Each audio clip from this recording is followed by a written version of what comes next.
हवा पाणी या विषय सेगमेंटमध्ये आज आपण शक्ती चक्रीवादळाचा परिणाम नेमका काय होणार आणि तो होणार का याविषयी बोलणार आहोत.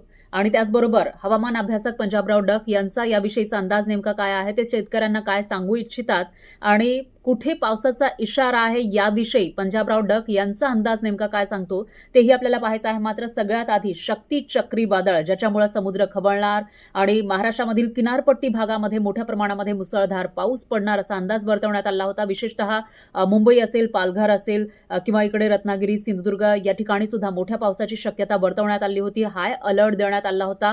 पण रविवारी म्हणजेच 5 ऑक्टोबरला संध्याकाळपर्यंत तसा कोणताही परिणाम महाराष्ट्रावर जाणवलेला नाहीये. थोडाफार पाऊस पडला, ढगाळ वातावरण होतं, मात्र मोठा पाऊस किंवा मुसळधार पाऊस जाणवलेला नाहीये.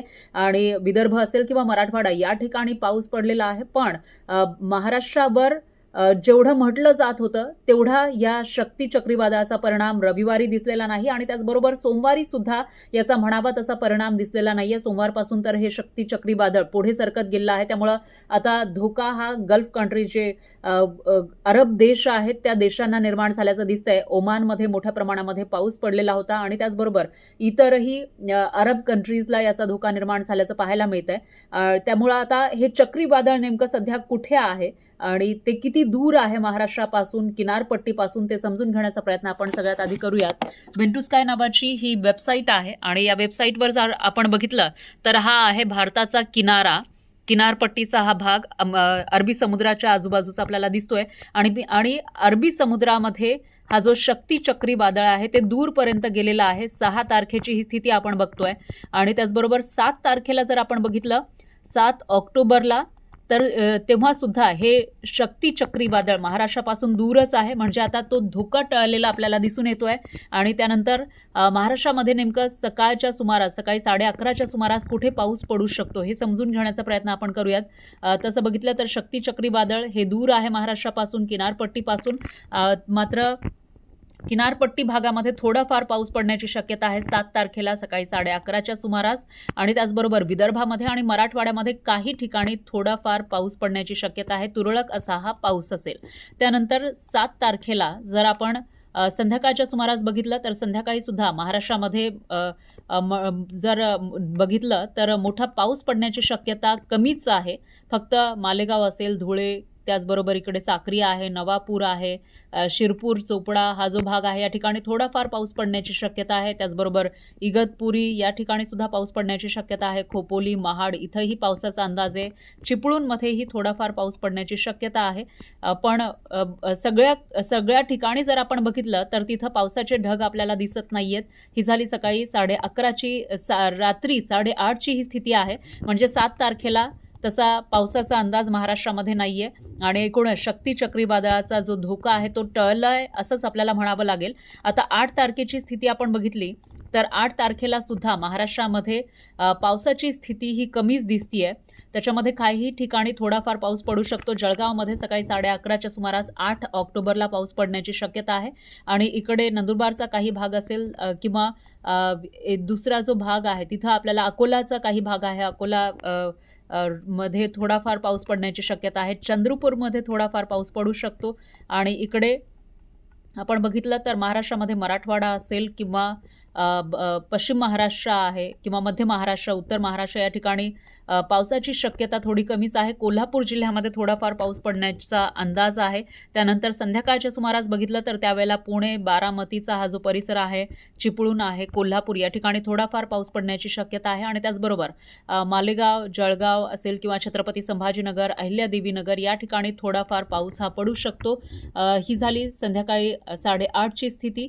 त्याचबरोबर 9 तारखेला आपण बघितलं तर 9 तारखेला सुद्धा थोडाफार पाऊस काही ठिकाणी बरसू शकतो असा अंदाज आहे. त्याच्यामध्ये नांदेड जिल्हा असेल किंवा बीडचा काही भाग, इकडे कोल्हापूरचा काही भाग, चिपळूण, बारामती, पुणे जिल्ह्याचा काही भाग आणि सोलापूरमध्ये सुद्धा पाऊस पडण्याची शक्यता आहे. तर अशा पद्धतीनं येत्या 4 ते 5 दिवसांमध्ये परतीचा जो पाऊस अडकलेला होता, रखडलेला होता, तो मात्र पडू शकतो थोड्याफार प्रमाणामध्ये महाराष्ट्रामध्ये असा अंदाज वर्तवण्यात आलाय. आता या सगळ्यांविषयी आणि विशेषतः शक्ती चक्रीवादळाच्या परिणामांविषयी पंजाबराव डक नेमकं काय सांगतात तेही बघूयात. नमस्कार, मी पंजाब डक. आज आहे 6 ऑक्टोबर 2025.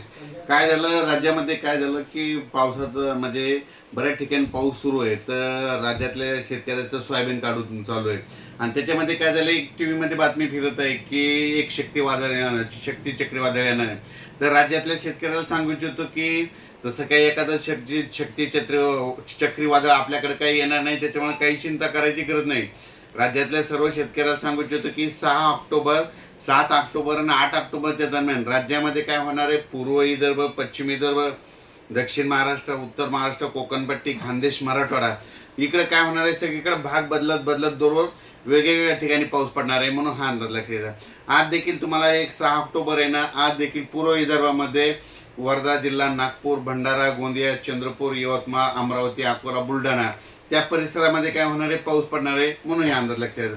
पण मी मागच्या अंदाजामध्ये सांगितलं होतं की फक्त राज्यामध्ये 4 तारखेपासून ते 7 तारखेपर्यंत फक्त पूर्व विदर्भात जास्त पाऊस पडेल. तर बघा तुम्ही, आज 6 उद्याच्या 6 तारखेला विदर्भातच जास्त पाऊस पडणार आहे. कोणतं काही चक्रीवादळ येणार नाही, त्याच्यामुळे काही चिंता करायची गरज नाही. पण राज्यातल्या सर्व शेतकऱ्याला सांगू इच्छितो की ज्यांचं सोयाबीन काढणं चालू आहे, तुम्ही काय करायचं, 8 तारखेच्या नंतर पावसाचा जोर कमी होणार आहे. त्याच्यानंतर पाऊस 9 तारखेच्या नंतर राज्यात बऱ्याच ठिकाणी पाऊस उघडलेला दिसेल. त्याच्यानंतर काय करायचं, तुमचं जे आलेलं पीक आहे ते काढण्याची तयारी ठेवायची. पण राज्यात मात्र असा खूप काय असा अतिमुसळधार अतिवृष्टी होणार, ढगफुटी होणार, असा काही मोठा पाऊस नाही, पूर परिस्थिती निर्माण होणारा सध्या तरी पाऊस नाही. फक्त पाऊस पडणार आहे, फक्त काय होणार आहे, विखुरलेल्या स्वरूपाचा पडणार. मराठवाड्यात देखील पडेल, पण तो काय होईल, सगळ्या जिल्ह्यात सर्वदूर पडणार नाही. फक्त काय होणार आहे, भाग बदलत बदलत असा पाऊस पडणार आहे. म्हणून हा अंदाज लक्षात येतात. पश्चिम महाराष्ट्रात देखील तशीच परिस्थिती राहणार आहे. सगळीकडे काही पाऊस पडणार नाही, तुरळक ठिकाणी कुठेतरी पाऊस पडणार आहे. म्हणून हा अंदाज लक्षात येतात. उत्तर महाराष्ट्रात देखील तशीच परिस्थिती राहणार आहे, तुरळक ठिकाणी पाऊस पडणार आहे. म्हणून खूप काही मोठा पडणार नाही, नुकसानीचा पडणार नाही, एवढी काही कशाची भीती नाही, काही नाही. म्हणून हे अंदाज माझ्या महाराष्ट्रातल्या शेतकऱ्यांनी लक्षात येतात. काय झालं, मला खूप मेसेज आले, मला फोन देखील आले की शक्ती चक्रीवादळ येणार आहे, ते येणार आहे का. मी म्हणलो तसं काही येणार नाही, काही चिंता करायची गरज नाही. पण राज्यातल्या सर्व शेतकऱ्याला सांगू इच्छितो की आणखीन आता 8 तारखेच्या नंतर राज्यातला बराच पावसाचा जोर ओसरणार आहे. राज्यात धुके धुराळे देखील येण्यास सुरुवात होईल. त्याच्यानंतर जवळपास 8-10 दिवस हवामान कोरडं राहणार आहे, पाऊस काय येणार नाही. त्याच्यामुळे काही चिंता करायची गरज नाही. अचानक वातावरणात बदल झाला तर लगेच एक मेसेज दिला जाईल. धन्यवाद.